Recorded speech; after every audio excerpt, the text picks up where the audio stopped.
जय हिंद दोस्तों, welcome to the सरकारी जॉब स्टडी पॉइंट। आज की क्लास में हम टॉप 200 क्वेश्चन डिस्कस करेंगे जो कि आपके फिजिक्स के रहेंगे। तो भौतिक विज्ञान के हम ऐसे 200 क्वेश्चन डिस्कस करेंगे जो आपकी बीआरसी के एग्जाम में आने की पूर्ण संभावना है।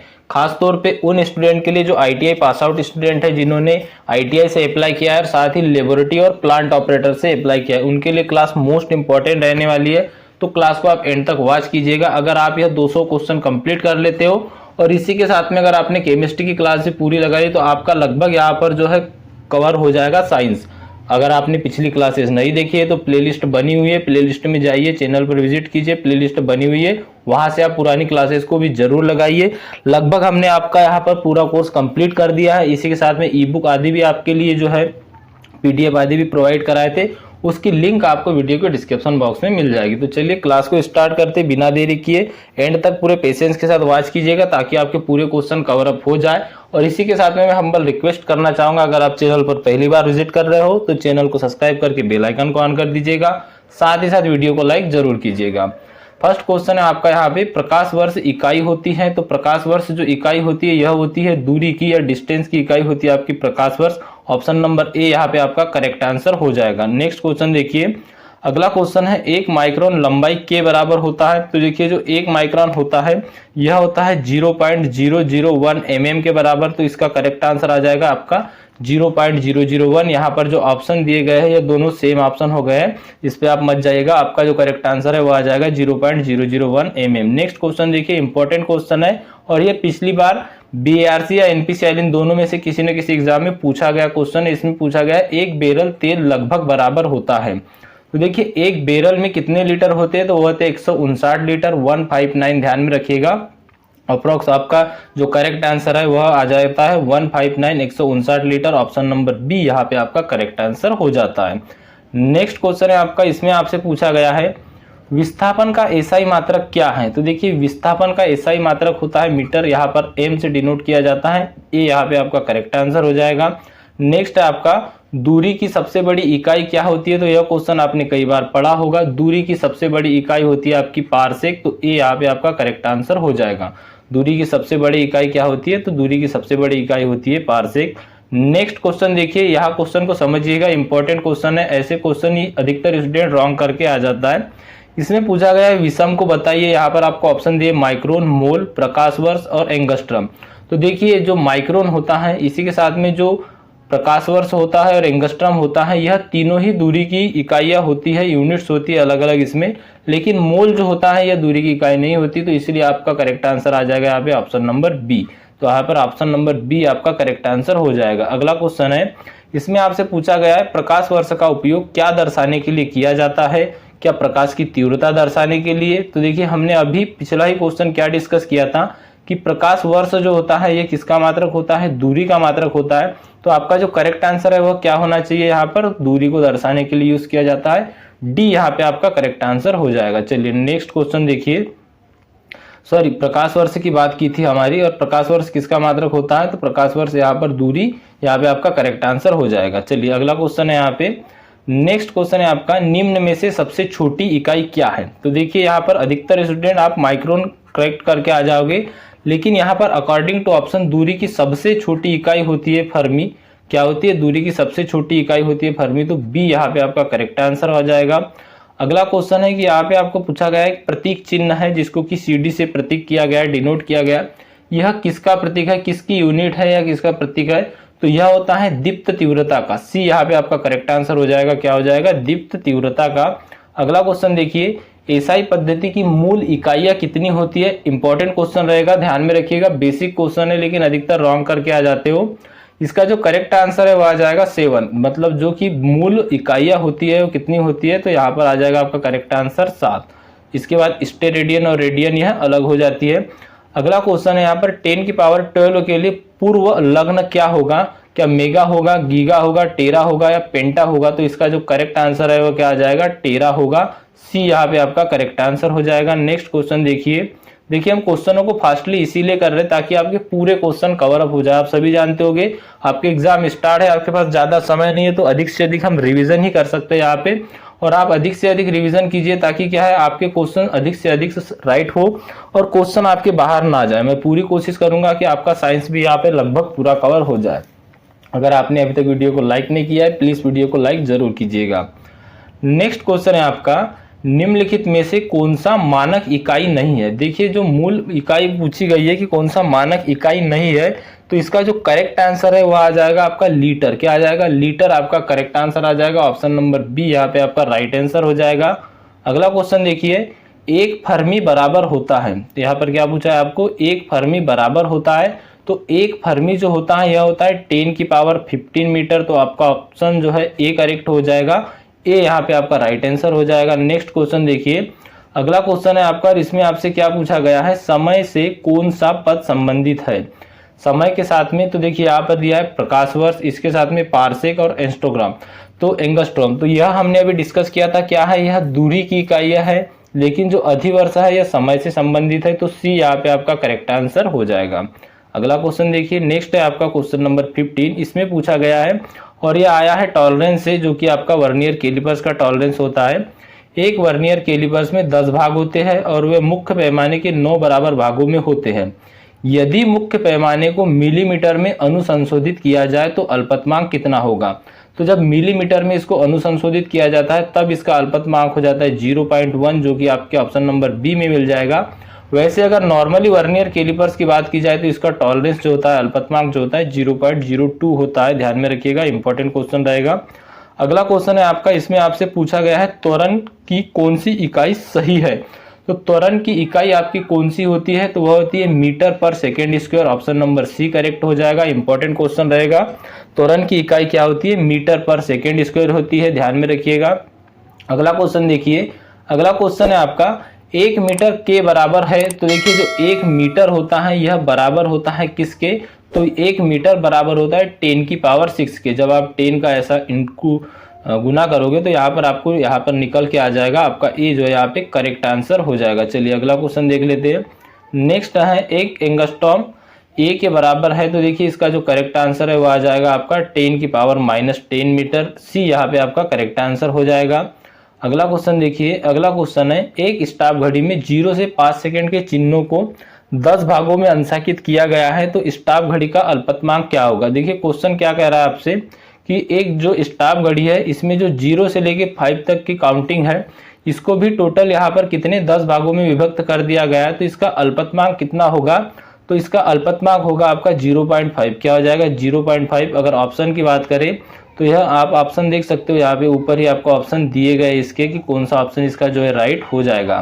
तो इसका जो करेक्ट आंसर है वो हो जाएगा आपका ऑप्शन नंबर बी। क्या हो जाएगा?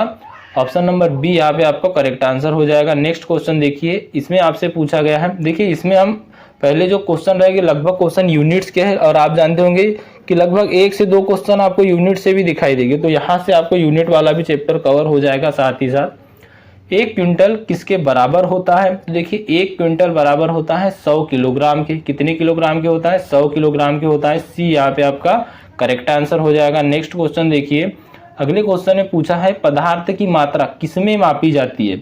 तो जो पदार्थ की मात्रा होती है वह किसमें मापी जाती है? तो वह मोल में मापी जाती है। किसमें? मोल में मापी जाती है। बी यहाँ पे आपका करेक्ट आंसर हो जाएगा। नेक्स्ट क्वेश्चन है, 0.01 सेंटीमीटर को एसआई इकाई में कैसे व्यक्त किया जाता है? इंपॉर्टेंट क्वेश्चन है दोस्तों, ध्यान में रखिएगा। ऐसे क्वेश्चन अधिकतर आप रॉन्ग करके आ जाते हो। 0.01 सेंटीमीटर बोला है, तो इसको जब एसआई इकाई में व्यक्त किया जाएगा तो वह कैसे किया जाएगा? तो 1 × 10 की पावर -4। क्या किया जाएगा? 1 × 10 की पावर -4। ए यहाँ पे आपका करेक्ट आंसर हो जाएगा। चलिए नेक्स्ट क्वेश्चन है आपका, अगला क्वेश्चन है, 1 लीटर किसके बराबर होता है? यूनिट से क्वेश्चन आपको जरूर देखने को मिलेंगे। ऐसे कॉमन क्वेश्चन आपको पूछे भी जाएंगे। तो जो 1 लीटर होता है किसके बराबर होता है? तो यह होता है 1.0 डेसीमीटर क्यूब। क्या होता है? 1.0 डेसीमीटर क्यूब, मतलब कि 3। तो यह डी यहाँ पे आपका करेक्ट आंसर हो जाएगा। नेक्स्ट क्वेश्चन देखिए, अगला क्वेश्चन है आपका, एंगस्ट्रॉम इकाई के लिए कौन से प्रतीक का प्रयोग किया जाता है? एंगस्ट्रॉम जो यूनिट होती है इसके लिए प्रतीक का प्रयोग किया जाता है ए, और ए के बाद यहाँ स्टार। तो यहाँ पर आपका करेक्ट आंसर बी हो जाएगा। क्या हो जाएगा? बी यहाँ पे आपका राइट आंसर हो जाएगा। नेक्स्ट क्वेश्चन देखिए, अगला है, एफपीएस पद्धति में लंबाई की इकाई क्या होती है? देखिए एफपीएस पद्धति जो होती है इसको कहते हैं फुट पाउंड सेकेंड प्रणाली, और इसमें जो लंबाई की यूनिट होती है वो फुट ही होती है। क्या होती है? फुट होती है। तो ए यहाँ पे भी आपका करेक्ट आंसर हो जाएगा। अगला क्वेश्चन देखिए, अगला क्वेश्चन रहेगा आपका 26 नंबर का, और इसमें आपसे क्या पूछा गया है, मीटर पैमाने का अल्पतमांक क्या होता है? क्या बोला इसमें? मीटर पैमाने का अल्पतमांक क्या होता है? तो इसका करेक्ट आंसर क्या आ जाएगा है, मीटर पैमाने की बात माइक्रोमीटर से की गई है। सॉरी, यहाँ मीटर पैमाने का बोला है, माइक्रोमीटर की जब बात करता है तब 0.01 होता है। मीटर पैमाने का अल्पतमांक बोला है तो यहाँ पे मीटर का जो लास्ट काउंट होगा वो कितना होगा? 0.1 सेंटीमीटर, जो कि मीटर स्केल में होता है। बी यहाँ पे आपका करेक्ट आंसर हो जाएगा। चलिए अगला क्वेश्चन देखिए, यहाँ पे कंफ्यूज मत होइएगा, यहाँ पे माइक्रोमीटर की बात नहीं की गई है, मीटर पैमाने की बात की गई है। और अल्पतमांक का मतलब होता है सबसे छोटा यूनिट जहां पर उसको मेजर किया जा सकता है। तो यहाँ पर आपका करेक्ट आंसर बी आ जाएगा। चलिए अगला क्वेश्चन देख लीजिए। नेक्स्ट है आपका क्वेश्चन, द्रव्यमान की इकाई पाउंड है। कितना? यहाँ पर क्या बोला है? द्रव्यमान की इकाई पाउंड है। और ऑप्शन देख सकते हो आप, क्या बोला है? एसआई पद्धति में, एफपीएस पद्धति में। तो द्रव्यमान की इकाई पाउंड काय में है? फुट पाउंड सेकेंड प्रणाली, इसी को हम पाउंड कहते हैं, पी को ही डिनोट किया जाता है पाउंड से। तो बी आपका यहाँ पर करेक्ट आंसर हो जाएगा। चलिए अगला क्वेश्चन देख लेते हैं। नेक्स्ट है आपका, किसी निश्चित धातु का घनत्व जो है 8.7 ग्राम सेंटीमीटर क्यूब है, तो इसका एसआई इकाई में मान क्या होगा? तो इसका एसआई इकाई में मान हो जाएगा आपका 87, यहाँ क्या आ जाएगा? 8700 किलोग्राम मीटर माइनस क्यूब। तो यहाँ पर आपका जो करेक्ट आंसर है ए करेक्ट हो जाएगा, 8700। क्या हो जाएगा? 8700। चलिए अगला क्वेश्चन देखिए, एक मीट्रिक टन में हो गए। तो देखिए एक मीट्रिक टन में पूछा है आपको, तो इसका जो करेक्ट आंसर है वो क्या हो जाएगा? 1000 किलोग्राम हो जाएगा। क्या हो जाएगा? 1000 किलोग्राम हो जाएगा।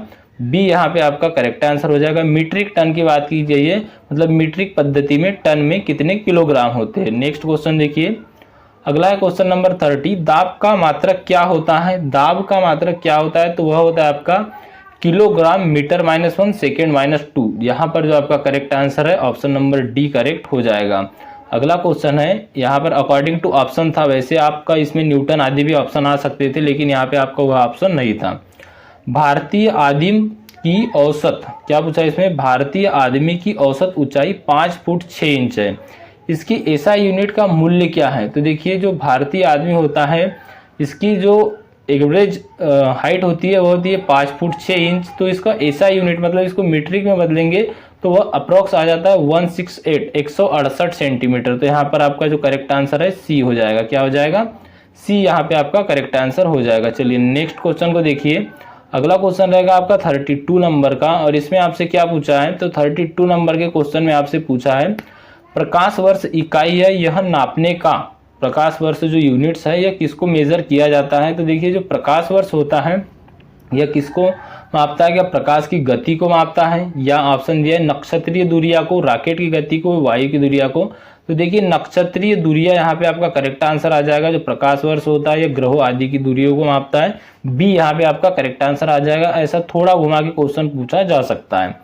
नेक्स्ट है, एक माइक्रोमीटर किसके बराबर होता है? तो देखिए एक माइक्रोमीटर जो होता है यह होता है 1 × 10⁶ के बराबर। अभी हमने पहले भी इसको डिस्कस कर लिया है। तो यहाँ पर ए ही आपका जो है करेक्ट आंसर हो जाएगा। क्या हो जाएगा? ए आपका करेक्ट आंसर हो जाएगा। नेक्स्ट क्वेश्चन देखिए, खेल में प्रयुक्त होने वाला समय मापक उपकरण का माप क्या पूछा इसमें सकता है? तो यह किस में हो सकता है? तो देखिए जो खेल मापन उपकरण होते हैं यह 1 सेकेंड का 100वां हिस्सा होता है। 1 सेकेंड के भी सभी हिस्से को तक इसमें मेजर किया जाता है जब रेसिंग आदि में इसको यूज किया जाता है। अगला है, एक पोल की ऊंचाई को मापा जाता है किस में? तो एक पोल है, मान लीजिए, इसकी ऊंचाई को हम किस में मापेंगे, किसको मेजर करेंगे? तो वह करेंगे मीटर में। सी यहाँ पे आपका करेक्ट आंसर हो जाएगा। नेक्स्ट क्वेश्चन देखिए, अगला है, पृथ्वी से तारों की दूरी को आसानी से निम्न में से किस यहाँ पर इकाई में व्यक्त कर सकते हैं? तो देखिए पृथ्वी से तारों की दूरी को, क्या पूछा इसमें? पृथ्वी से तारों की दूरी को किस इकाई में व्यक्त कर सकते हैं? तो इसका करेक्ट आंसर आ जाएगा प्रकाश वर्ष में व्यक्त कर सकते हैं। प्रकाश वर्ष ही उसकी इकाई होती है, ध्यान में रखिएगा। नेक्स्ट क्वेश्चन है आपका, कोणीय विस्थापन की एसआई इकाई क्या होती है? इसका राइट आंसर आ जाएगा रेडियन होती है। क्या होती है? कोणीय विस्थापन की एसआई इकाई रेडियन होती है। सी यहाँ पे आपका करेक्ट आंसर हो जाएगा।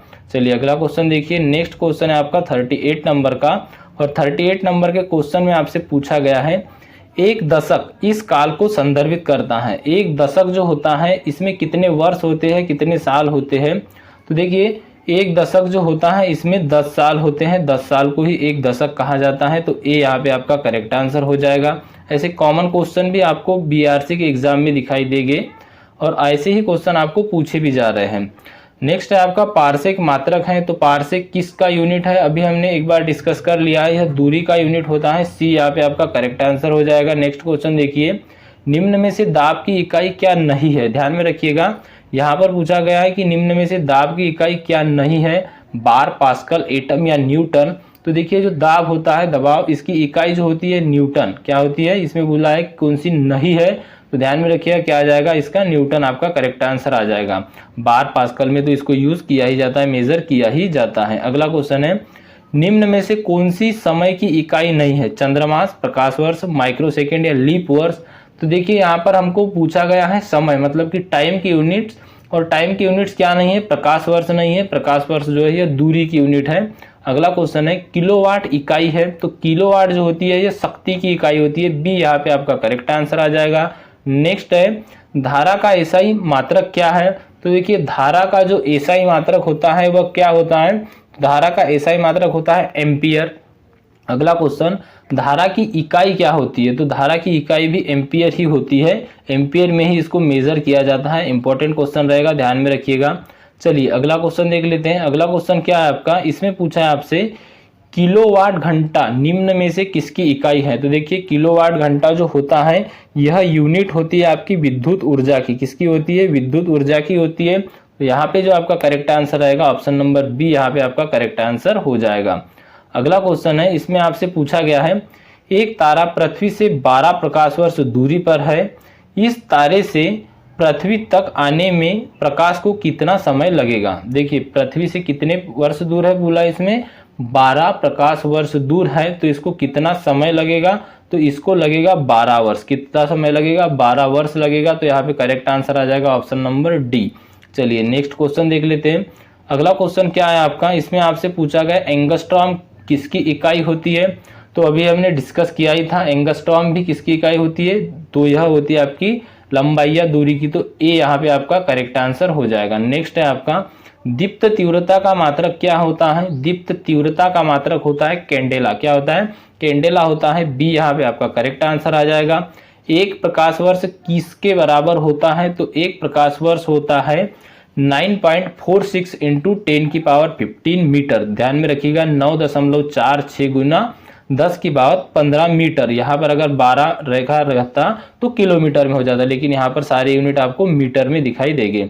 चलिए अगला क्वेश्चन देख लेते हैं। नेक्स्ट क्वेश्चन क्या है आपका, अगला क्वेश्चन है, इसमें आपसे पूछा गया है आकाश नीला दिखने का क्या कारण है। देखिए आकाश का रंग जो होता है यह नीला दिखाई देता है। तो आकाश का नीला दिखने का क्या कारण है, तो आकाश का नीला दिखने का कारण क्या है, सफेद प्रकाश में नीले रंग का अधिपत्य होता है। क्या होता है, सफेद प्रकाश में नीले रंग का अधिपत्य होता है। यहाँ पर आपका करेक्ट आंसर आ जाएगा ऑप्शन नंबर डी।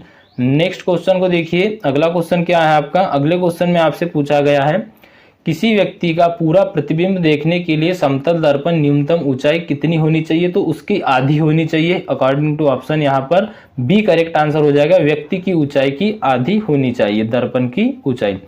अगला क्वेश्चन है आकाश नीला दिखाई देता है क्यों। तो देखिए आकाश नीला दिखाई देता है नीले प्रकाश के प्रकिरणन के कारण। जब भी रंगों की बात आ जाएगी, सूर्य डूबता हुआ लाल प्रतीत होता है किसके कारण, तब भी यहाँ पे आपका करेक्ट आंसर आ जाएगा प्रकाश के प्रकिरणन के कारण।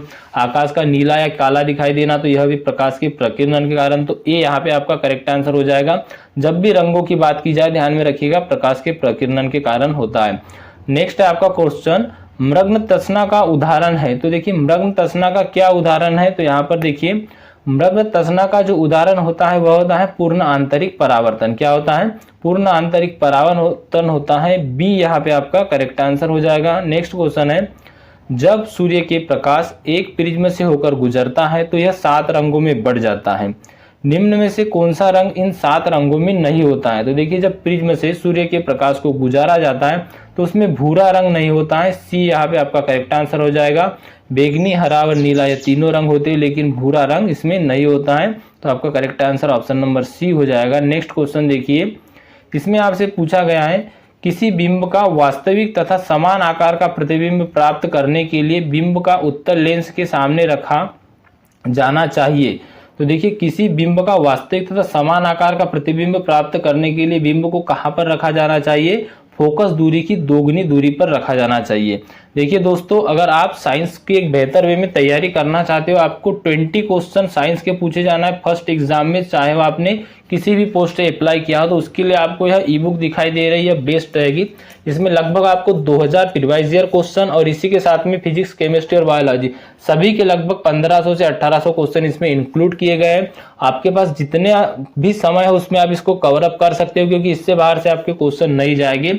यहाँ पर जो टॉप 2000 क्वेश्चन है उनको भी इंक्लूड किया गया है और इसी के साथ में फिजिक्स, केमिस्ट्री और बायोलॉजी के क्वेश्चनों की इंक्लूड किया गया है। अगर आप प्लांट ऑपरेटर और लेबोरेटरी के स्टूडेंट हो तो यहाँ पर जो आपको सेकंड नंबर पे ई बुक दिखाई दे रही है, इसमें आपका complete course stage first, stage second, science, maths और जीके सभी को कंप्लीट किया गया है और इन दोनों की ही लिंक आपको वीडियो के डिस्क्रिप्शन बॉक्स में मिल जाएगी। अगर आप बेहतरीन तरीके से अभी भी प्रैक्टिस करना चाहते हो क्वेश्चन की, तो आप यहां से प्रैक्टिस कर सकते हो। इसका प्राइस नॉर्मली है, सबसे कम प्राइस रखा है। इस पूरे कोर्स का प्राइस ही ओनली 99 रुपीज है, जिसको हमने काफी कम कर दिया है। लगभग अभी इसको 70% ऑफ आपको देखने को मिलेगा। डिस्क्रिप्शन में आपको लिंक मिल जाएगी, वहां से आप विजिट कर सकते हो, इनको बाय कर सकते हो, इनमें इनरोल हो सकते हो।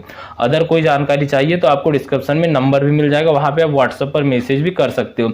अगर आप इन कम दिनों में भी बेहतरीन तरीके से तैयारी करना चाहते हो तो आपके लिए ई बुक बेस्ट रहने वाली है। चलिए अगला क्वेश्चन हम डिस्कस कर लेते हैं। इन चीजों के बारे में हमने आपको पहले भी बता दिया है। अगला है, निम्नलिखित में से कौन सी वस्तु प्रकाश के लिए अपारदर्शी होती है? क्या पूछा है इसमें, निम्नलिखित में से कौन सी वस्तु है जो प्रकाश के लिए अपारदर्शी होती है? तो देखिए, इसका जो करेक्ट आंसर है वो क्या आ जाएगा आपका? इसका करेक्ट आंसर क्या आ जाएगा आपका? ऑप्शन ए शुद्ध पानी, शीशा, हवा और लकड़ी। इसमें आपको पूछा गया है प्रकाश के लिए अपारदर्शी होती है, तो लकड़ी प्रकाश के लिए अपारदर्शी होती है, इसके आर पार नहीं देख सकते।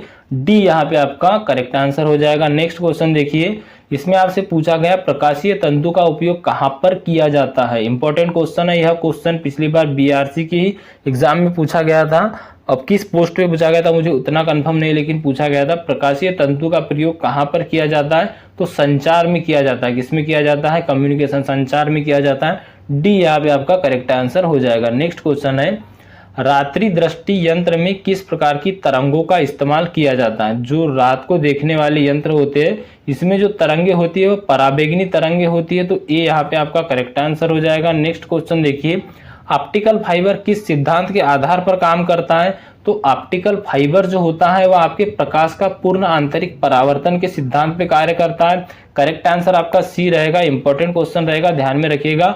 ऑप्टिकल फाइबर से आजकल एग्जाम में अधिकतर क्वेश्चन बन रहे हैं। प्रकाश के पूर्ण आंतरिक परावर्तन के सिद्धांत पे कार्य करता है। सी यहाँ पे आपका करेक्ट आंसर रहेगा। नेक्स्ट है, एक बालक एक स्थिर दर्पण की ओर 5 किलोमीटर प्रति घंटा, यहाँ पर उसकी चाल दी है -1 की चाल से गति करता है। सापेक्ष प्रतिबिंब का वेग क्या होगा? मान लीजिए वो इतनी गति से उसके ओर जा रहा है दर्पण की ओर, तो जो उसका प्रतिबिंब बन रहा है उसकी गति पूछा है कि उसकी गति कितनी होगी, तो वह क्या हो जाएगी आपकी -5 किलोमीटर पर हॉर्स -1। बी यहाँ पे आपका करेक्ट आंसर हो जाएगा। चलिए अगला क्वेश्चन देखिए, यहाँ पे क्वेश्चन है, प्रकाश जो माध्यम एक्स से माध्यम वाई में जा रहा है के लिए क्रांतिक कोण क्यू के है? तो माध्यम एक्स में प्रकाश की चाल यहाँ पर दिया आपको u है, तो माध्यम y में प्रकाश की चाल क्या होगी?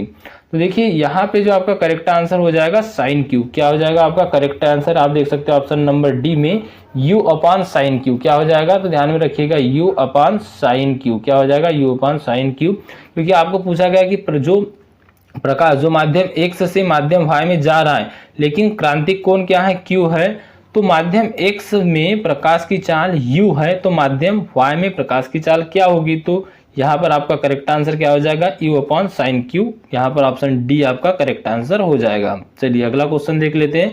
नेक्स्ट क्वेश्चन देखिए आपका, ऐसे ही क्वेश्चन आपको प्लांट ऑपरेटर के एग्जाम में देखने को मिलेगी। एक उत्तल लेंस के द्वारा बनाया गया प्रतिबिंब किस प्रकार प्रभावित होगा यदि लेंस का केंद्रीय भाग चित्रानुसार काले कागज से ढक दिया जाए? तो देखिए यहाँ पर क्या बोला है आपको, काले कागज से ढकने की बात की गई है। ऐसा अगर काले कागज से ढक दिया जाए तो कैसा होगा, तो देखिए इसका जो करेक्ट आंसर है वह आपका आ जाएगा, क्या होगा, कोई प्रतिबिंब नहीं बनेगा। क्या होगा, कोई भी प्रतिबिंब नहीं बनेगा। तो आपका जो करेक्ट आंसर है ए यहाँ पे करेक्ट आंसर हो जाएगा। नेक्स्ट देखिए, यदि शक्ति -2.0 डायोप्टर के लेंस की फोकस दूरी है, तो देखिए इसकी फोकस दूरी पूछा गया, यह कितनी हो जाएगी, तो यह हो जाएगी -0.5 मीटर। यहाँ पर आपका जो करेक्ट आंसर है सी हो जाएगा। क्या हो जाएगा, सी यहाँ पे आपका करेक्ट आंसर हो जाएगा। नेक्स्ट क्वेश्चन देखिए, इंद्रधनुष निम्न के कारण बनता है। ऑप्शन ए यहाँ पे क्या है आपको, पानी की बूंदों से परावर्तन या विक्षेपण के कारण, या पानी की बूंदों के परावर्तन और पूर्ण आंतरिक परावर्तन, अपवर्तन व विक्षेपण के कारण। सेकंड आपको ऑप्शन क्या दिया गया है कि केवल प्रकाश के विक्षेपण के कारण। डी दिया गया है केवल प्रकाश के अपवर्तन के कारण। जो इंद्रधनुष बनता है पानी की बूंदों से परावर्तन एवं विक्षेपण के कारण बनता है। तो ए यहाँ पे आपका करेक्ट आंसर हो जाएगा। नेक्स्ट देखिए, एक समतल दर्पण, क्या पूछा है इसमें, एक समतल दर्पण आपकी तरफ 10 सेंटीमीटर सेकंड -1 से पहुंच रहा है, तो आपका प्रतिबिंब आपकी तरफ किस चाल से आएगा। ऐसा ही क्वेश्चन अभी हमने पहले भी डिस्कस किया था, तो वह किस चाल से आएगा, तो यहाँ पर 10 दिया है सेंटीमीटर में, तो इसका जो करेक्ट आंसर है वह क्या आ जाएगा आपका, यह आ जाएगा आपका +20 सेंटीमीटर सेकेंड -1। सी यहाँ पे आपका जो है करेक्ट आंसर राइट हो जाएगा। चलिए अगले देखते हैं क्वेश्चन। इसमें पूछा गया है, लेंस की एक सतह उत्तल और दूसरी सतह अवतल है, यदि वक्रता त्रिज्या क्रमशः R1 व R2 है तो लेंस उत्तल होगा। देखिए इंपॉर्टेंट क्वेश्चन है, ऐसे क्वेश्चन आपको बनने को मिल सकते हैं आपके एग्जाम में, तो क्वेश्चन को ध्यान से समझिएगा। लेंस की एक सतह क्या दी है इन्होंने, अवतल और दूसरी उत्तल है। यदि वक्रता त्रिज्या, क्या बोला इसमें कि यदि वक्रता त्रिज्या R1 और R2 है तो लेंस उत्तल होगा। कितना उत्तल होगा या कैसा होगा, तो देखिए इसका जो करेक्ट आंसर है वह आ जाएगा R1 जो है छोटा होगा R2 से, R2 जो है बड़ा होगा R1 से। सी यहाँ पे आपका करेक्ट आंसर आ जाएगा। ऑप्शन नंबर सी यहाँ पे आपका राइट आंसर हो जाएगा। चलिए अगला क्वेश्चन देख लेते हैं। नेक्स्ट क्वेश्चन है आपका, हवा के सापेक्ष कांच के, मतलब यहाँ पे पूछा गया कि हवा के सापेक्ष कांच के सापेक्ष अपवर्तनांक कितना होगा। हवा के सापेक्ष कांच का अपवर्तनांक पूछा है, तो हवा के सापेक्ष जो कांच का अपवर्तनांक होता है वह कितना हो जाएगा, इसका ऑप्शन देख लेते हैं हम। तो यहाँ पर देख सकते हो आप, यहाँ पर इसके ऑप्शन मिल जाएंगे। सॉरी, हमारा जो क्वेश्चन है वो थोड़ा इधर साइड चला गया है। क्वेश्चन हमारा है 67 नंबर का, तो यहाँ पर आप देख सकते हो इस क्वेश्चन का आंसर हवा के सापेक्ष कांच का जो अपवर्तनांक है वह पूछा है आपको, और हवा के सापेक्ष कांच का अपवर्तनांक होता है 2/3, जो कि आपको यहाँ पर देखने को मिल जाएगा ऑप्शन नंबर बी में। तो बी यहाँ पे आपका करेक्ट आंसर हो जाएगा। अगला क्वेश्चन देखिए, चंद्रमा का प्रतिबिंब एक अवतल दर्पण द्वारा बनाया गया है जिसकी वक्रता त्रिज्या 4.8 मीटर है। उस समय जब चंद्रमा से इसकी दूरी 2.4 × 10⁸ मीटर है, यदि प्रतिबिंब का व्यास 2.2 सेंटीमीटर है तब चंद्रमा का व्यास कितना होगा। तो देखिए मैं इसका आंसर आपको डायरेक्टली बता देता हूँ। इसका जो करेक्ट आंसर है वह आ जाएगा 2.2 × 10⁶ मीटर, जो कि यहाँ पे आपको ऑप्शन नंबर बी में दिखाई देगा। ऑप्शन नंबर बी है इसका राइट आंसर हो जाएगा। अगला क्वेश्चन है, और इसमें आपसे क्या पूछा गया है, अवतल दर्पण की फोकस दूरी a है और मुख्य फोकस बिंब की दूरी f है, तब प्राप्त आवर्धन का परिमाप क्या होता है। तो तब प्राप्त आवर्धन का परिमाप होगा f/a। ऑप्शन नंबर बी यहाँ पे आपका करेक्ट आंसर हो जाएगा। ध्यान में रखिएगा, इंपॉर्टेंट क्वेश्चन है, ऐसे क्वेश्चन आपको देखने को मिलेंगे ही मिलेंगे। नेक्स्ट है, एक गोलीय दर्पण एवं एक गोलीय लेंस के प्रत्येक फोकस दूरी पर -10 सेंटीमीटर रखते हैं, तो दर्पण एवं लेंस किस प्रकार के है। तो यहाँ पर क्या पूछा है कि दर्पण और लेंस जो है ये किस प्रकार के, यहाँ पर जो फोकस दूरी है -10 सेंटीमीटर दी गई है, तो वह हो जाएगी दोनों अवतल हो जाएगी। क्या हो जाएगी, दोनों अवतल। ऑप्शन नंबर बी यहाँ पे आपका करेक्ट आंसर हो जाएगा। चलिए अगला क्वेश्चन देख लेते हैं। अगला क्वेश्चन है, एक दूरदृष्टि दोष से पीड़ित व्यक्ति की स्पष्ट देखने की न्यूनतम दूरी 40 सेंटीमीटर है। क्या बोला इसमें कि एक दूरदृष्टि दोष से पीड़ित व्यक्ति की स्पष्ट दूरी 40 सेंटीमीटर है, वह इसे एक लेंस का प्रयोग करके 25 सेंटीमीटर तक कम करना चाहता है, तो लेंस की फोकस दूरी कितनी होगी। देखिए जो नॉर्मल स्पष्ट दूरी होती है न्यूनतम वो कितनी होती है, 25 सेंटीमीटर है, लेकिन यहाँ पर जो व्यक्ति है वो कौन सा, दूर दृष्टि से पीड़ित है, तो यहाँ पर वही पूछा है कि इसको नॉर्मल करना है तो उस लेंस की फोकस दूरी क्या होगी, तो उस लेंस की फोकस दूरी क्या हो जाएगी, वो हो जाएगी 200/3 सेंटीमीटर। क्या हो जाएगी, 200/3 सेंटीमीटर। तो यहाँ पर आपको करेक्ट आंसर आ जाएगा ऑप्शन नंबर ए। क्या आ जाएगा, correct answer option number A जो है आपका करेक्ट आंसर हो जाएगा। अगला है प्रकाश के नियमों के अनुसार, क्या बोला इसमें, आपतन कोण परावर्तन कोण के बराबर होता है। सही बात है, प्रकाश के नियमों के अनुसार जो है आपका आपतन कोण जो होता है यह परावर्तन कोण के बराबर होता है। और अगला ऑप्शन आपको यहाँ पर क्या दिया गया है, तो नेक्स्ट ऑप्शन है यहाँ पर कि आपतन कोण परावर्तन कोण से कम होता है, तो यह रॉन्ग हो जाएगा। आपतन कोण परावर्तन कोण से अधिक होता है, यह भी रॉन्ग हो जाएगा। ए आपका बराबर होगा, आपतन कोण परावर्तन कोण के बराबर होता है। चलिए नेक्स्ट क्वेश्चन देखिए, यहाँ पर निर्वात की बात की गई है कि निर्वात में प्रकाश का वेग 3.0 × 10⁸ मीटर पर सेकेंड है। एक पारदर्शक पदार्थ का अपवर्तनांक 4/3 है, तब द्रव में प्रकाश की चाल क्या होगी। तो देखिए यहाँ पर जब इसको कैलकुलेट किया जाएगा, तो यहाँ पर जो इसका कैलकुलेशन किया जाएगा, आप इसको कैलकुलेट कर सकते हो। तो यहाँ पर जो इसकी चाल आ जाएगी वह क्या आ जाएगी, तो वह यहाँ पर इसकी चाल आ जाएगी 2.25 × 10⁸ मीटर पर सेकेंड। तो ये यहाँ पे आपका करेक्ट आंसर हो जाएगा। नेक्स्ट है, एक सामान्य आंख की समंजस क्षमता आंख के लेंस की शक्ति की अधिकतम परिवर्तन लगभग होता है। सामान्य आंख की समंजस क्षमता कितने डायोप्टर की होती है, तो वह होती है 4D। ऑप्शन नंबर डी यहाँ पे आपका करेक्ट आंसर हो जाएगा। चलिए अगला क्वेश्चन है, हवा प्रत्यक्ष नहीं है क्योंकि, तो हवा प्रत्यक्ष क्यों नहीं है, हवा प्रत्यक्ष इसलिए नहीं है क्योंकि न तो प्रकाश को अवशोषित करती है न ही परावर्तित करती है। सही बात है। लगभग एक पूर्णतः पारदर्शी होती है, यह भी राइट है।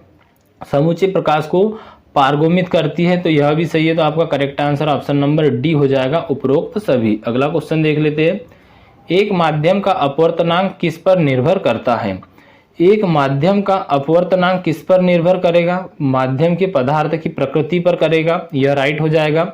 माध्यम के प्रकाशीय घनत्व पर भी करेगा और इस प्रकाश की तरंग दैर्ध्य पर भी करेगा। तो इसका भी जो करेक्ट आंसर है वो आ जाएगा इन सभी पर। क्या आ जाएगा, ए, बी और सी तीनों करेक्ट हो जाएंगे।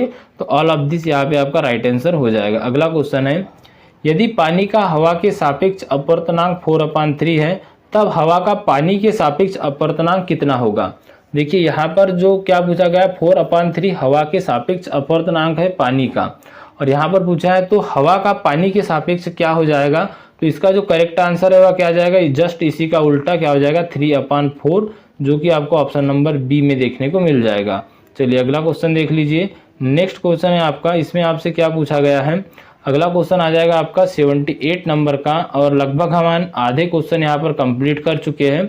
78 नंबर का क्वेश्चन है कि आंख के लेंस की फोकस दूरी कैसे नियंत्रित की जाती है, आइरिस के द्वारा, कार्निया के द्वारा, सिलियरी पेशिया के द्वारा या प्रकाशीय तंत्रिका के द्वारा। तो जो आंख होती है, आंख के लेंस की फोकस दूरी जो कंट्रोल की जाती है वह की जाती है सिलियरी पेशिया द्वारा। तो सी यहाँ पे आपका करेक्ट आंसर हो जाएगा। नेक्स्ट है, आकाश का रंग नीला किसके कारण दिखाई देता है। तो अभी हमने डिस्कस किया था, जब भी रंगों की बात आए प्रकाश के प्रकीर्णन के कारण होता है। ऑप्शन नंबर बी यहाँ पे करेक्ट हो जाएगा, प्रकाश के प्रकीर्णन के कारण।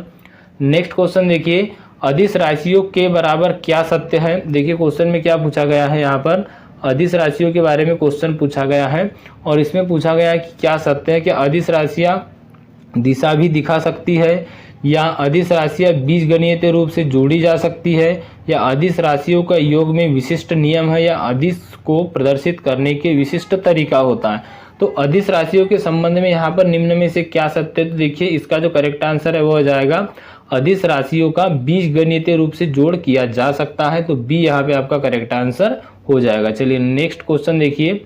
अगला क्वेश्चन है, प्रकाश दर्शाता है, क्या पूछा है इसमें, प्रकाश दर्शाता है। तो प्रकाश क्या दर्शाता है, सरल देखीय संचरण। क्या दर्शाता है, सरल देखीय संचरण दर्शाता है। सी करेक्ट आंसर हो जाएगा। नेक्स्ट क्वेश्चन है, एक स्विमिंग पूल 2 मीटर गहरा प्रतीत होता है, इसकी वास्तविक गहराई कितनी होगी। इंपॉर्टेंट क्वेश्चन है। तो इसकी वास्तविक गहराई के लिए हमको क्या करना पड़ेगा। तो देखिए एक स्विमिंग पूल, क्या बोला इसमें, एक स्विमिंग पूल जो है 2 मीटर गहरा प्रतीत होता है, इसकी वास्तविक इकाई क्या होगी। पानी के लिए इसका नियम दिया है 1.33, आप इसमें इंटू कर दीजिए। तो इसका लगभग जो आंसर आता है 2 में जब आप 1.33 का आंसर करोगे तो इसका आंसर आएगा 2.66। तो यहाँ पर करेक्ट आंसर क्या हो जाएगा, ए यहाँ पे आपका करेक्ट आंसर हो जाएगा। चलिए अगला क्वेश्चन देखिए। नेक्स्ट क्वेश्चन है, सही विकल्प को चयन करना है। यदि अंतिम किरणें अभिसारी हो तो हमें एक वास्तविक प्रतिबिंब प्राप्त होता है, क्या यह सही है? तो बिल्कुल यह आपका सही आंसर है। ए यहाँ पे आपका राइट आंसर हो जाएगा कि यदि अंतिम किरणें अभिसारी हो तो हमें एक वास्तविक प्रतिबिंब प्राप्त होता है। बिल्कुल सही बात है, ए आपका यहाँ पे करेक्ट आंसर हो जाएगा। नेक्स्ट क्वेश्चन को देख लेते हैं। नेक्स्ट क्वेश्चन रहेगा आपका 84 नंबर का। इसमें आपसे पूछा गया है 20 सेंटीमीटर त्रिज्या वाले एक उत्तल दर्पण के सामने 10 सेंटीमीटर पर रखे एक बिंब का आवर्धन क्या होगा। यहाँ पर त्रिज्या दी है 20 सेंटीमीटर और उत्तल दर्पण के सामने इसको कितना रखना है 10 सेंटीमीटर। तो बिंब का आवर्धन पूछा गया है, आवर्धन आपका क्या हो जाएगा, तो वो हो जाएगा आपका 0.5। बी यहाँ पे आपका करेक्ट आंसर हो जाएगा। अगला क्वेश्चन देखिए, फोकस की लंबाई 50 सेंटीमीटर है तो लेंस की शक्ति क्या होगी। तो लेंस की शक्ति हो जाएगी 2D, 2 डायोप्टर की। यहाँ पर आपका करेक्ट आंसर क्या आ जाएगा, बी यहाँ पे आपका करेक्ट आंसर हो जाएगा। चलिए नेक्स्ट क्वेश्चन देख लेते हैं। अगला क्वेश्चन है, प्रकाश का पूर्ण आंतरिक परावर्तन संभव है, अब प्रकाश किसमें। तो यहाँ पर देखिए, पानी से जब वायु में प्रकाश प्रवेश करेगा तो इसका पूर्ण आंतरिक परावर्तन संभव हो जाएगा। ऑप्शन नंबर डी यहाँ पे आपका करेक्ट आंसर हो जाएगा। नेक्स्ट क्वेश्चन है, इसमें आपसे क्या पूछा गया है, एक गोलीय दर्पण की फोकस दूरी 20 सेंटीमीटर है, इस दर्पण की वक्रता त्रिज्या क्या होगी। अगर फोकस दूरी 20 सेंटीमीटर है तो इसकी दोगुना हो जाएगी वक्रता त्रिज्या। ऑप्शन नंबर सी यहाँ पे आपका करेक्ट आंसर हो जाएगा 40 सेंटीमीटर। ध्यान में रखिएगा, इंपॉर्टेंट क्वेश्चन रहेगा। नेक्स्ट है आपका, निम्न में से कौन सा रंग सबसे कम तरंगदैर्घ्य दर्शाता है। तो सबसे कम तरंगदैर्घ्य बैंगनी रंग दर्शाता है। ऑप्शन नंबर सी यहाँ पे भी आपका करेक्ट आंसर हो जाएगा। नेक्स्ट है, उचित फोकस दूरी का एक उत्तल लेंस सही कर सकता है। तो उचित फोकस दूरी का एक उत्तल लेंस क्या सही कर सकता है, दूरदृष्टि दोष सही कर सकता है। बी यहाँ पे आपका करेक्ट आंसर हो जाएगा। नेक्स्ट है, अवतल दर्पण द्वारा बनाया गया प्रतिबिंब वास्तविक, उल्टा और बिंब के आकार का होता है। बिंब की स्थिति कैसी होनी चाहिए। तो देखिए, बिंब की स्थिति कैसी होनी चाहिए, सी से दूर होना चाहिए, सी से पास होना चाहिए, कैसी होनी चाहिए। तो इसका जो करेक्ट आंसर है वो क्या आ जाएगा आपका, तो ध्यान में रखिएगा, इसका जो आपका करेक्ट आंसर है वह हो जाएगा आपका सी पर होनी चाहिए। ऑप्शन नंबर सी यहाँ पे आपका करेक्ट आंसर हो जाएगा। नेक्स्ट है, एक बिंब को कहाँ रखा जाना चाहिए ताकि एक वास्तविक और उल्टा बहुत बड़े आकार का प्रतिबिंब एक उत्तल लेंस का प्रयोग करते हुए बने। देखिए, लेंस की बात करें तो उत्तल लेंस है, इसमें पूछा गया कि उत्तल लेंस में यूज करते हुए एक बिंब को कहाँ रखा जाना चाहिए ताकि वास्तविक और उल्टा और बहुत बड़े आकार का प्रतिबिंब बने। तो उसको रखना पड़ेगा हमें फोकस पर। कहाँ, फोकस पर रखना पड़ेगा। ए यहाँ पे आपका करेक्ट आंसर हो जाएगा। चलिए नेक्स्ट क्वेश्चन देखिए, आपका अगला क्वेश्चन क्या है, एक उत्तल लेंस है तो एक उत्तल लेंस आपका कैसा होता है। तो इसका करेक्ट आंसर ध्यान में रखिएगा, इंपॉर्टेंट क्वेश्चन रहेगा। एक जो आपका उत्तल लेंस होता है वह कैसा होता है। तो उत्तल लेंस जब भी क्वेश्चन पूछा जाए तो उत्तल लेंस के बारे में एक चीज ध्यान में रखिएगा कि यह मध्य में अधिक मोटा होता है और किनारों पर अधिक पतला होता है। उत्तल लेंस आपने देखा होगा, जो आपका उत्तल दर्पण होता है और उत्तल लेंस होता है। तो लेंस की बात जब भी की जाएगी तब ऐसा होता है आपका उत्तल लेंस, जो कि मध्य में मोटा और किनारों पर पतला हो जाएगा। ऑप्शन नंबर ए यहाँ पे आपका करेक्ट आंसर हो जाएगा। नेक्स्ट क्वेश्चन देखिए, प्रकाश की तरंग दैर्घ्य को प्रदर्शित किया जाता है। प्रकाश की तरंग दैर्घ्य जो होती है इसको एंगस्ट्रॉम में प्रदर्शित किया जाता है। सी यहाँ पे आपका करेक्ट आंसर हो जाएगा। इंपॉर्टेंट क्वेश्चन रहेगा, ध्यान में रखिएगा। नेक्स्ट है, एक पतले लेंस की फोकस दूरी 25 सेंटीमीटर है तो लेंस की क्षमता क्या होगी। तो देखिए, एक पतले लेंस की फोकस दूरी अगर 25 सेंटीमीटर है तो लेंस की क्षमता क्या हो जाएगी, -4 डायोप्टर। यहाँ पर डी आपका करेक्ट आंसर हो जाएगा। नेक्स्ट है, यदि दर्पण की फोकस दूरी 20 सेंटीमीटर है तो दर्पण क्या होगा। तो यहाँ पर देखिए दर्पण की फोकस दूरी -20 बोला है, -20 सेंटीमीटर। तब दर्पण क्या होगा, उत्तल होगा, समतल होगा, अवतल होगा या समतलावत्तल होगा। तो देखिए, इसका जो करेक्ट आंसर है वह क्या आ जाएगा, इसका राइट आंसर ध्यान में रखिएगा, वह हो जाएगा आपका अवतल दर्पण। ऑप्शन नंबर सी करेक्ट हो जाएगा। नेक्स्ट क्वेश्चन देखिए, प्रकाश के प्राथमिक रंग होते हैं। तो देखिए, प्रकाश के जो प्राथमिक रंग होते हैं वह होते लाल, हरा व नीला। क्या हो जाता है, लहना इसको कहा जाता है। हमने पहले भी क्लासेज में इसको डिस्कस किया था, लाल, हरा और नीला। चलिए नेक्स्ट क्वेश्चन देख लेते हैं। नेक्स्ट क्वेश्चन क्या रहेगा आपका, यहाँ पर क्वेश्चन में पूछा गया है 5x2 लंबाई के व्यक्ति का प्रतिबिंब देखने के लिए दर्पण का न्यूनतम आमाप कितना होना चाहिए। तो इसका न्यूनतम आमाप लगभग इससे आधा होना चाहिए। तो यहाँ पर 2x1 करेक्ट आंसर हो जाएगा। अगला क्वेश्चन देखिए दोस्तों, अगर आपने अभी तक क्लास को लाइक नहीं किया है तो वीडियो को लाइक जरूर कर दीजिए, और चैनल से अगर नए जुड़े हो तो चैनल को सब्सक्राइब करके बेल आइकन को ऑन जरूर कर दीजिएगा। आगे भी आपको हर भर्ती की अपडेट इसी चैनल के माध्यम से मिलती रहेगी, और आपके बीआरसी के भी एग्जामिनेशन की हर अपडेट आपको इसी चैनल के माध्यम से मिलती रहेगी। आपके लिए पूरी मेहनत से लगभग आपके 200 क्वेश्चन कवर हम इसी टॉपिक में आपको और इसी वीडियो क्लास में करवाएंगे, तो वीडियो को लाइक जरूर कीजिएगा। नेक्स्ट है, सोलर विकिरण किससे बना होता है? तो इसका करेक्ट आंसर जो है वह क्या आ जाएगा? सोलर विकिरण बना होता है यूवी, दृश्य प्रकाश और अवरक्त प्रकाश, तीनों से बना होता है। डी यहाँ पे आपका करेक्ट आंसर हो जाएगा। क्वेश्चन नंबर 99 है आपका, लेंस क्या बोला इसमें? नेत्र लेंस की फोकस दूरी में परिवर्तन वस्तु का प्रतिबिंब फोकस पर बनने के लिए दूरी में परिवर्तन किसके कार्य में होता है? ऑप्शन है आपकी पुतली, छम्यावती मांसपेशी, आइरिस या रेटिना। तो इसका जो आपका करेक्ट आंसर है वह क्या आ जाएगा? इसका करेक्ट आंसर आ जाएगा आपका ऑप्शन नंबर बी, पश्चिमी मांसपेशी। बी यहाँ पे आपका करेक्ट आंसर हो जाएगा। नेक्स्ट क्वेश्चन देखिए, और यहाँ पर हमारे लगभग आधे क्वेश्चन कंप्लीट हो चुके हैं। दो समतल दर्पण एक दूसरे के समानांतर रखे तो बनने वाले प्रतिबिंब की संख्या क्या होगी? देखिए, जब भी बात समतल दर्पण की जाए और इसमें क्या पूछा जाए कि दो समतल दर्पण एक दूसरे के समानांतर रखे गए, कैसे? समान अंतर पर रखे गए, तो बनने वाले प्रतिबिंब की संख्या क्या होगी? तो वह 8 होगी। कितनी होगी? 8 होगी। सी यहाँ पे आपका करेक्ट आंसर हो जाएगा। नेक्स्ट क्वेश्चन देखिए, एक तरंग दैर्ध्य की लंबाई 4 × 10⁻⁷ मीटर से 7 × 10⁻7 मीटर दिखती है या दिखाई देती है, तो क्या होगी? यह पराबैंगनी किरणें हैं, अवरक्त किरणें हैं, दृश्य प्रकाश किरणें हैं, एक्स किरणें हैं। इसका करेक्ट आंसर ध्यान में रखेंगे, दृश्य प्रकाश है। कौन सी किरणें? दृश्य प्रकाश किरणें हैं। सी यहाँ पे आपका करेक्ट आंसर हो जाएगा। नेक्स्ट है, यदि एक प्रकाश की किरण समतल दर्पण पर 20 डिग्री पर टकराती है तो इसका परावर्तन कोण क्या होगा? तो इसका परावर्तन कोण क्या होगा? यहाँ पर क्या बोला है? एक प्रकाश किरण किसी समतल दर्पण पर, जब भी यहाँ पर बात की जा रही है किसके? समतल दर्पण की, यहाँ पर आप देख सकते हो, मान लीजिए अभिलंब है, ये परावर्तन किरण है, यह 20 डिग्री पर टकराती है, तो इसमें यही पूछा गया है, तो इसका परावर्तन कैसे हो जाएगा? तो इसका परावर्तन कैसा होगा? यहाँ पर आ जाएगा आपका 70 डिग्री, क्योंकि 70 + 20 कितना हो जाएगा? 90। तो यहाँ पर आपका करेक्ट आंसर आ जाएगा, सॉरी ऑप्शन नंबर बी क्या हो जाएगा? बी यहाँ पे आपका करेक्ट आंसर हो जाएगा। इंपॉर्टेंट क्वेश्चन है, ध्यान में रखिएगा। अगला है, सामान्य मनुष्य की नेत्र की निश्चित दृष्टि की न्यूनतम दूरी कितनी होती है? तो वह होती है आपकी 25 सेंटीमीटर।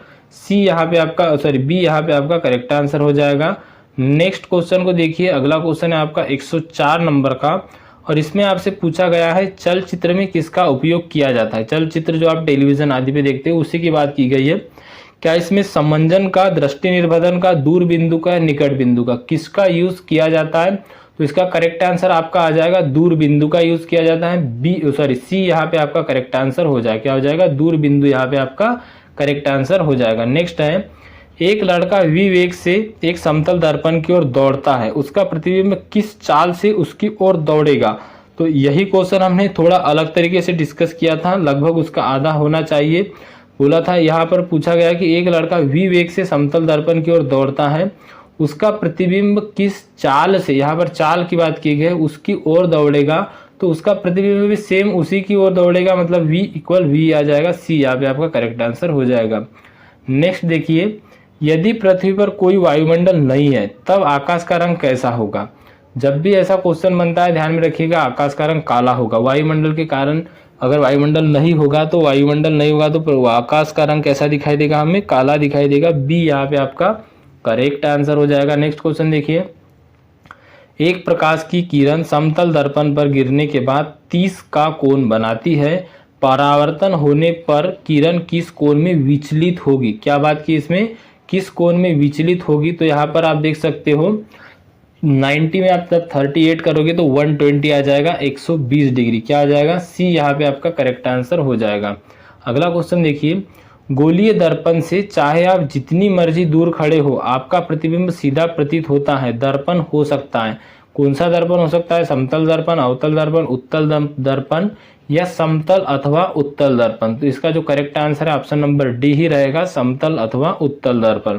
अगला क्वेश्चन है, आपत्ति संकेत लाल रंग के होते हैं क्योंकि तो देखिए आपत्ति संकेत लाल रंग के इसीलिए होते हैं क्योंकि कोहरा या धुंध द्वारा न्यूनतम प्रकीर्ण होता है, इसीलिए आपत्ति संकेत लाल रंग के होते हैं ताकि दूर से भी इनको देखा जा सके। चलिए नेक्स्ट क्वेश्चन देख लेते हैं। अगला क्वेश्चन है आपका, और अगले क्वेश्चन में आपसे पूछा गया है किसी विशेष रंग के प्रकाश का तरंगदैर्घ्य 5800 एंगस्ट्रॉम है, उसे नैनोमीटर में प्रदर्शित कीजिए। तो एंगस्ट्रॉम को इसमें नैनोमीटर में प्रदर्शित करना है, तो यहाँ पर आप इसमें 100 का जब डिवीजन करोगे कितना आ जाएगा, 10 का करोगे तो सॉरी इसका आ जाएगा 580। तो यहाँ पर आपका जो करेक्ट आंसर है वह हो जाएगा आपका 580 न्यूटन, यही आ जाएगा नैनोमीटर। यहाँ पर आपका ए करेक्ट आंसर हो जाएगा 580 नैनोमीटर। अगला क्वेश्चन है सूर्य के प्रकाश को पृथ्वी की सतह पर पहुंचने में कितना समय लगता है। तो सूर्य के प्रकाश को पृथ्वी तक पहुंचने में लगभग 8 मिनट का समय लगता है या 500 सेकेंड का समय लगता है। अगला है निकट दृष्टि दोष का एक कारण है। तो निकट दृष्टि दोष का एक कारण है आंखों की पुतली का फैलना। क्या है, निकट दृष्टि दोष का एक कारण है आंखों की पुतली का फैलना। ए यहाँ पे करेक्ट आंसर हो जाएगा। नेक्स्ट क्वेश्चन देखिए, दाढ़ी बनाने वाले दर्पण किसके बने होते हैं। तो देखिए जो दाढ़ी बनाने वाले दर्पण होते हैं अवतल दर्पण होते हैं। नेक्स्ट है किस रंग के कांच में अधिकतम चाल होंगी, सफेद, बैंगनी, लाल या हरा। इंपॉर्टेंट क्वेश्चन रहेगा, तो अगर आपने पिछली क्लासेस देखी है तो आप इसका करेक्ट आंसर जानते होंगे। किस रंग के कांच में अधिकतम चाल होगी, तो देखिए इसका जो करेक्ट आंसर है वो ऑप्शन नंबर सी हो जाएगा, लाल रंग के कांच में अधिकतम चाल होगी। नेक्स्ट क्वेश्चन देखिए, इसमें आपसे क्या पूछा गया है, एक लड़का 5 मीटर पर सेकेंड के वेग से समतल दर्पण से दूर जा रहा है, तो वो किस वेग से अपने ही प्रतिबिंब से दूर जा रहा है। 5 मीटर पर सेकेंड से बोला है और दर्पण की बात की गई है यहाँ पर समतल दर्पण की, इतने वेग से वह दूर जा रहा है। तो यहाँ पर इसका करेक्ट आंसर आ जाएगा प्रतिबिंब का क्या आ जाएगा, -5 मीटर पर सेकेंड। क्या आ जाएगा, ऑप्शन नंबर सी करेक्ट हो जाएगा, -5 मीटर प्रति सेकेंड। अगला क्वेश्चन देखिए, नेक्स्ट क्वेश्चन है आपका, इसमें पूछा गया है पानी में रखा नींबू का आकार में बड़ा किस कारण से दिखाई देता है। तो पानी में रखा गया कोई भी वस्तु, नींबू हो या और कोई, आकार में क्यों बड़ा दिखाई देता है, प्रकाश के परावर्तन के कारण। तो ऑप्शन नंबर ए यहाँ पे आपका करेक्ट आंसर हो जाएगा। चलिए नेक्स्ट क्वेश्चन देख लेते हैं। अगला क्वेश्चन क्या है आपका, नेक्स्ट क्वेश्चन में आपसे पूछा गया है, अगला क्वेश्चन रहेगा आपका इधर साइड, तो उस क्वेश्चन को भी हम देख लेते हैं। ऐसा ना हो कि आपके कुछ क्वेश्चन यहाँ पर छूट जाए। यहाँ पर आपका क्वेश्चन आ जाएगा, सूर्य से पृथ्वी तक प्रकाश पहुंचने में कितना समय लगता है, 500 सेकेंड लगता है। हम डिस्कस कर चुके हैं इसको। प्रकाश में अनावृत बीजी किस पृष्ठ से उत्सर्जित इलेक्ट्रॉन की संख्या उसके आनुपातिक होती है। थोड़ा सा समझिएगा क्वेश्चन को, यहाँ पर पूछा है कि प्रकाश के अनावृत किसी पृष्ठ से उत्सर्जित इलेक्ट्रॉन की संख्या इसके आनुपातिक होती है। तो इसका जो करेक्ट आंसर रहेगा वह होगा पतित प्रकाश की तीव्रता के, जो प्रकाश दिखता है उसकी तीव्रता के आनुपातिक होती है। सी यहाँ पे आपका करेक्ट आंसर हो जाएगा। नेक्स्ट है, यदि तरंग के विस्तार का अनुपात 2:9 है तो अधिकतम एवं न्यूनतम तीव्रता का अनुपात क्या होगा। तो अधिकतम एवं न्यूनतम तीव्रता का अनुपात क्या होगा, 9:1। ए यहाँ पे आपका करेक्ट आंसर हो जाएगा। क्या हो जाएगा, ए यहाँ पे आपका करेक्ट आंसर हो जाएगा। नेक्स्ट क्वेश्चन देखिए, एक पार्थिव दूरबीन में विक्षो लेंस की क्षमता कितनी होती है। तो एक पार्थिव दूरबीन में लेंस की क्षमता कितनी होती है, इसका थोड़ा सा मुझे डाउट है। अब इसका करेक्ट आंसर अगर आप में से कोई जानता है तो जरूर कमेंट बॉक्स में कमेंट करके बताइएगा। चलिए नेक्स्ट क्वेश्चन देख लेते हैं। अगला क्वेश्चन क्या है आपका, नेक्स्ट क्वेश्चन रहेगा आपका 124 नंबर का, तो उसको हम देख लेते हैं। तो इसका करेक्ट आंसर है, वह परिघटना जिसमें हमें आसपास की विभिन्न वस्तुओं को देख सकते क्या कहलाती है। 124 नंबर का क्वेश्चन है कि वह परिघटना जिससे हम अपने आसपास की विभिन्न वस्तुओं को देख सकते हैं क्या कहलाती है। तो देखिए इसका जो करेक्ट आंसर है वह आ जाएगा नियमित परावर्तन। क्या कहलाती है, नियमित परावर्तन कहलाती है। नेक्स्ट है, वह परावर्तन जिसमें परावर्तित किरण समानांतर पुंज के रूप में करती है क्या कहते हैं। तो वह परावर्तन कौन सा होगा जिसमें परावर्तित किरण समांतर पुंज के रूप में कार्य करेगी। तो इसका करेक्ट आंसर आपका ध्यान में रखिएगा, वो हो जाएगा आपका नियमित परावर्तन। कौन सा, नियमित परावर्तन। अगला क्वेश्चन देखिए, एक उगद्र प्रतिबिंब को क्या कहा जाता है। तो एक उगद्र प्रतिबिंब जो होता है इसको कहा क्या जाता है, तो इसको कहा जाता है ऊर्ध्व शीर्षी। क्या कहा जाता है, ऊर्ध्व शीर्षी कहा जाता है। बी यहाँ पे आपका करेक्ट आंसर रहेगा। नेक्स्ट है आपका, एक दर्पण से परावर्तन के लिए आपतन कोण 45 डिग्री पाया गया है। क्या बोला इसमें, एक दर्पण से परावर्तन के लिए आपतन कोण 45 डिग्री पाया गया है। तो इसका जो सेकेंड कोण हो जाएगा, मतलब आपतन कोण कितना हो जाएगा और परावर्तन कोण कितना आ जाएगा, दोनों की मिला के 90 डिग्री यहाँ पे आपका करेक्ट आंसर हो जाएगा। अगला क्वेश्चन है, श्वेत प्रकाश 7 रंगों में विभाजित होता है इसके द्वारा, तो यह होता है प्रिज्म के द्वारा। किसके द्वारा? प्रिज्म के द्वारा होता है। सी करेक्ट रहेगा। श्वेत प्रकाश बना होता है, तो श्वेत प्रकाश बिल्कुल 7 रंगों का बना होता है। यहाँ पर आपका जो करेक्ट आंसर है वो आ जाएगा आपका बी। चलिए अगला क्वेश्चन देख लेते हैं। अगला क्वेश्चन है आपका, और इसमें आपसे क्या पूछा गया है कि एक अवतल दर्पण द्वारा निर्मित प्रतिबिंब हो सकता है। एक अवतल दर्पण द्वारा निर्मित प्रतिबिंब क्या हो सकता है? वास्तविक हो सकता है, आभासी हो सकता है, बड़ा या छोटा हो सकता है। तो यहाँ पर आप ऑप्शन देख लेते हैं, आपको ऑप्शन जो दिए क्या दिए। तो देखिए, एक अवतल दर्पण से बना जो प्रतिबिंब होता है वह कैसा होगा? इसका जो करेक्ट आंसर रहेगा वह होगा ए और बी दोनों, मतलब आभासी और वास्तविक दोनों। यहाँ पर आप उसका राइट आंसर देख लीजिए, आपके ऑप्शन नंबर ए और बी में दोनों दिए हुए क्या बोला था? वस्तु से छोटा तथा बड़ा और वास्तविक और आभासी। तो एक अवतल दर्पण का प्रतिबिंब निम्न में से कोई भी हो सकता है। तो यहाँ पर डी आपका करेक्ट आंसर हो जाएगा। चलिए अगला क्वेश्चन देख लेते हैं। नेक्स्ट क्वेश्चन रहेगा आपका 131 नंबर का। इसमें आपसे क्या पूछा गया है? एक समतल दर्पण एक प्रकाश की किरण गिरती है, तो क्या बोला इसमें? एक समतल दर्पण पर एक प्रकाश की किरण गिरती है, उसी दिशा में उसकी छाया पड़ती है, तो आपतन कोण कितना होगा? मान लीजिए एक समतल दर्पण है और इस पर प्रकाश की किरण गिर रही है, इसी दिशा में इसकी छाया पड़ रही है, तब आपतन कोण कितना होगा? यही पूछा है इसमें, और इसका करेक्ट आंसर हो जाएगा 0 डिग्री। क्या हो जाएगा? 0 डिग्री हो जाएगा। कितना हो जाएगा? 0 डिग्री आपका करेक्ट आंसर हो जाएगा। चलिए अगला क्वेश्चन देख लेते हैं।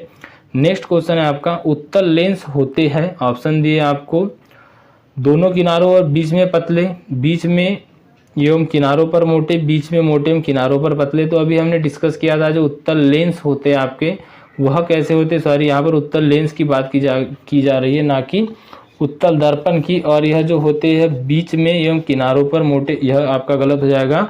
यह कैसे होते हैं? बीच में मोटे होते हैं और किनारों पर पतले होते हैं। यही आपका करेक्ट आंसर हो जाएगा, ऑप्शन नंबर सी। अगला क्वेश्चन देखिए, इंद्रधनुष को आकाश में देखा जा सकता है कब? तो इंद्रधनुष को आकाश में देखा जा सकता है जब सूर्य आपके पीछे होता है। कब? जब सूर्य आपके पीछे होता है तब। अगला क्वेश्चन है, यदि एक वस्तु सभी रंगों का प्रकाश अवशोषित कर लेती है तो यह प्रतीत होगी। कैसी प्रतीत होगी? तो जब भी ऐसा क्वेश्चन बने ध्यान में रखिएगा, यह कैसी प्रतीत होगी? काली प्रतीत होगी। कैसी? काली प्रतीत होगी, ब्लैक। तो यहाँ पर ए आपका करेक्ट आंसर हो जाएगा। अगला क्वेश्चन है, एक केंद्र बिंदु होता है, तो एक केंद्र बिंदु कैसा होता है? जहां लेंस पर दृष्टि पूरी रोशनी अभिसारित या अपसारित करती है, वही उसका केंद्र बिंदु होता है। सी यहाँ पे आपका करेक्ट आंसर हो जाएगा। नेक्स्ट क्वेश्चन देखिए, निम्न में से किसका प्रयोग आवर्धन लेंस के रूप में किया जाता है? तो आवर्धन लेंस के रूप में किया जाता है उत्तल लेंस का प्रयोग। ए यहाँ पे आपका करेक्ट आंसर हो जाएगा। नेक्स्ट क्वेश्चन है आपका, एक लड़की समतल दर्पण से 2 मीटर की दूरी पर खड़ी है, वो जहां खड़ी है वहां से उसकी छवि कितनी दूरी पर है? देखिए, ऐसे क्वेश्चन आपको बिल्कुल बनेंगे, ध्यान से समझिएगा क्वेश्चन को। क्या बोला इसमें कि एक लड़की जो है समतल दर्पण से, यहाँ से मान लीजिए समतल दर्पण इसके 2 मीटर खड़ी है, तो जहां वह खड़ी है उसकी छवि कितनी दूरी पर बनेगी या कितनी दूरी पर उसकी छवि या छाया है? तो वह हो जाएगी आपकी 4 मीटर। ऑप्शन नंबर बी यहाँ पे आपका करेक्ट आंसर हो जाएगा। चलिए नेक्स्ट क्वेश्चन देख लीजिए। अगला क्वेश्चन है, एक आवर्धन लेंस होता है, एक आवर्धन लेंस होता है उत्तल लेंस। कौन सा होता है? उत्तल लेंस। अभी हमने पिछले ही क्वेश्चनों में डिस्कस किया था कि आवर्धन लेंस किससे बने होते हैं, तो वह उत्तल लेंस से बने होते हैं। सी यहाँ पे आपका करेक्ट आंसर हो जाएगा। नेक्स्ट देखिए, एक परिदर्शी में उत्तरोत्तर परावर्तन के सिद्धांत पर आधारित है। कौन सा? 2 अवतल दर्पण, 2 उत्तल दर्पण या 2 समतल दर्पण? तो इसका जो करेक्ट आंसर है ध्यान में रखिएगा, 2 समतल दर्पण। ऑप्शन नंबर सी यहाँ पे आपका करेक्ट आंसर हो जाएगा। एक क्वेश्चन और है आपका, इसमें पूछा गया है, एक वस्तु का प्रतिबिंब हमारी आंखों के रेटिना पर कितने समय तक रहता है? तो एक वस्तु का प्रतिबिंब हमारी आंखों की जो रेटिना होती है इस पर रहता है 1/16, 1/16 सेकेंड। कितना? 1/16 सेकेंड। इंपॉर्टेंट क्वेश्चन रहेगा, ध्यान में रखिएगा। सी यहाँ पे आपका करेक्ट आंसर हो जाएगा। अगला क्वेश्चन देखिए, इसमें आपसे पूछा गया है, एक स्लाइड को सूक्ष्मदर्शी के अंतर्गत प्रेक्षित करने पर एक कोशिका को दर्शाता है। इसमें केंद्रक पदार्थ कोशिका के केंद्रों से सम्मिलित थे, समसूत्रण में भी समसूत्रण की यह देखी गई अवस्था कौन सी है? तो देखिए इसका जो करेक्ट आंसर है वह क्या आ जाएगा, वह आ जाएगा मध्यावस्था। क्या आ जाएगा? मध्यावस्था। क्यों? क्योंकि यहाँ पर क्या पूछा है कि एक स्लाइड का जो सूक्ष्मदर्शी है इसके अंतर्गत प्रेक्षित करने पर एक कोशिका को दर्शाता है जिसमें केंद्रक पदार्थ कोशिका के केंद्र में सम्मिलित होते हैं। मतलब जो केंद्रक होता है एक कोशिका के बीच में होता है, मध्य में होता है, इसी को हम क्या बोलते हैं? मध्यावस्था। तो यहाँ पर जो करेक्ट आंसर है बी यहाँ पे आपका राइट आंसर हो जाएगा। नेक्स्ट क्वेश्चन देखिए, अगला है एक अवतल लेंस सदैव एक ऐसा प्रतिबिंब बनाता है जो होता है। तो देखिए एक अवतल लेंस कैसा प्रतिबिंब बनाएगा? ऊर्ध्व और शीर्षी बनाएगा, आभासी बनाएगा, छोटा बनाएगा। सही बात है। तो डी यहाँ पे आपका करेक्ट आंसर हो जाएगा, ऑल ऑफ दिस या उपरोक्त सभी। नेक्स्ट क्वेश्चन है आपका, इसमें आपसे क्या पूछा गया है? प्रकाश की किरण समतल दर्पण को 18 डिग्री पर काटती है, परावर्तन का कोण क्या होगा? तो देखिए परावर्तन का कोण 180 डिग्री में से आप इसको 18 को माइनस करोगे तो क्या आ जाएगा यह? तो यह आ जाएगा आपका 261 162 डिग्री, जो कि यहाँ पे ऑप्शन में आपको नहीं दिया है, शायद आपके ऑप्शन नंबर डी में दिया होगा। तो चलिए हम इसका ऑप्शन नंबर डी भी देख लेते हैं। तो यहाँ पर आप देख सकते हो ऑप्शन नंबर डी में आपको दिया हुआ है, तो डी यहाँ पे आपका करेक्ट आंसर हो जाएगा। नेक्स्ट है, एक समतल दर्पण 8 सेंटीमीटर पर सेकेंड की गति से आपकी ओर आता है और आप उससे अपने प्रतिबिंब को देख सकते हैं, तो किस गति से आपका प्रतिबिंब आपकी ओर आएगा? देखिए जो समतल दर्पण आ रहा है वह 8 सेंटीमीटर प्रति सेकेंड की गति से आ रहा है और यहाँ पर आपको पूछा है कि आप उसमें अपना प्रतिबिंब देख पा रहे हैं। तो यहाँ पर वही पूछा गया है कि किस गति से आपका प्रतिबिंब आपकी ओर आ रहा है। तो आपका जो प्रतिबिंब आ रहा है वह किस गति से आ रहा होगा? 8 का डबल, मतलब कि 16 सेंटीमीटर पर सेकेंड। तो आपका ऑप्शन नंबर डी में यह आंसर दिया गया, ऑप्शन नंबर डी ही आपका करेक्ट आंसर हो जाएगा। नेक्स्ट क्वेश्चन देखिए, यदि कोई वस्तु 70 डिग्री पर झुके तो समतल दर्पणों के बीच सममित रूप से रखी जाती है, तब निर्मित प्रतिबिंब की कुल संख्या क्या है? ऑप्शन दिए आपको 6, 5, 4 या 2। तो इसका जो करेक्ट आंसर है वह क्या आ जाएगा आपका? इसका करेक्ट आंसर आपका आ जाएगा, वह हो जाएगा आपका 4। क्या हो जाएगा? 4 आपका करेक्ट आंसर हो जाएगा। नेक्स्ट है, एक आभासी सीधा और समान आकार का प्रतिबिंब के द्वारा निर्मित होता है। तो एक आभासी सीधा और समान आकार का प्रतिबिंब होता है, वह होता है आपके उत्तल दर्पण के द्वारा। बी यहाँ पे आपका करेक्ट आंसर हो जाएगा।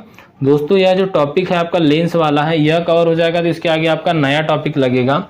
लेकिन अगर आप चाहते हो कि मैं और भी 1-2 क्लासेस फिजिक्स की लेके आओ तो उसके लिए भी आप कमेंट, तो आगे के क्वेश्चन हम नेक्स्ट वीडियो में डिस्कस करेंगे ताकि क्या है आपके अधिक से अधिक क्वेश्चन हो सके। हमने यहाँ पे टॉप 200 क्वेश्चन बोला था लेकिन हम लगभग टॉप 300 से 400 क्वेश्चन आपके कवर करा देंगे। तो अगले वीडियो में भी लगभग आपको इतने क्वेश्चन देखने को मिल जाएंगे ताकि आपकी क्लास जो है ज़्यादा लेंथी और ज़्यादा लंबी ना हो। तो अगले वीडियो में हम वो आगे क्वेश्चन डिस्कस कर लेंगे। यह क्लास आपको कैसी लगी कमेंट बॉक्स में कमेंट करके अपनी राय जरूर दीजिएगा। अगर आप ई बुक वगैरह बाय करना चाहते हो डिस्क्रिप्शन बॉक्स में उसकी लिंक मिल जाएगी। अच्छे से अगर बेहतरीन तरीके से आप रिवीजन करना चाहते हो तो साथ ही साथ पुरानी क्लासेस जो है आपकी पिछली क्लासेस वह प्लेलिस्ट बनी हुई है उनको भी एक बार जरूर वॉच कर लीजिएगा। चैनल से नए जुड़े तो चैनल को सब्सक्राइब करके बेल आइकन को ऑन जरूर कीजिएगा। मिलते हैं अगली वीडियो में, तब तक के लिए thank you and bye bye.